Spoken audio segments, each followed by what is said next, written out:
আসসালামু আলাইকুম। আমি আফসানা খাতুন। আপনারা সবাই কেমন আছেন? আশা করি সবাই ভালো আছে। সুন্দর একটি রেসিপি নিয়ে এসেছি। মুরগি দিয়ে বড়ির ডাল রান্না। প্রথমে একটি হাঁড়ি বসিয়ে দিয়েছি। হাঁড়ির মধ্যে পরিমাণ মতো তেল দিয়ে দেবো। তেলটা গরম হলে এর মধ্যে পেঁয়াজ কুচি দিয়ে পেঁয়াজটাকে একটু ভেজে নেব। ভাজা হয়ে গেলে এর মধ্যে মুরগি দিয়ে দিব এবং মাংসটা ভাজা হলে কিছুক্ষণ এর মধ্যে মরিচ গুঁড়া, হলুদ গুঁড়া, জিরা গুঁড়া এবং আদা রসুন ও লবণ, গরম মশলা দিয়ে এটাকে ভালোভাবে কষিয়ে নিতে হবে।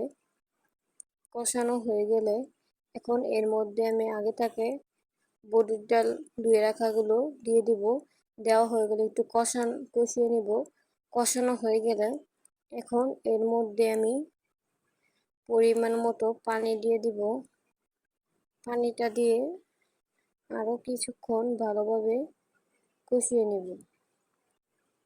কষানো হয়ে গেলে এটা ভালোভাবে কিছুক্ষণ জাল করে নিতে হবে এবং জাল করা হয়ে গেলে আমার পরিমাণ মতো ঝোল রেখে এটা আমি নামিয়ে নেব। সবার ভিডিওটা কেমন লাগছে অবশ্যই কমেন্ট করে জানাবেন এবং পরবর্তী কী ধরনের ভিডিও চান সবাই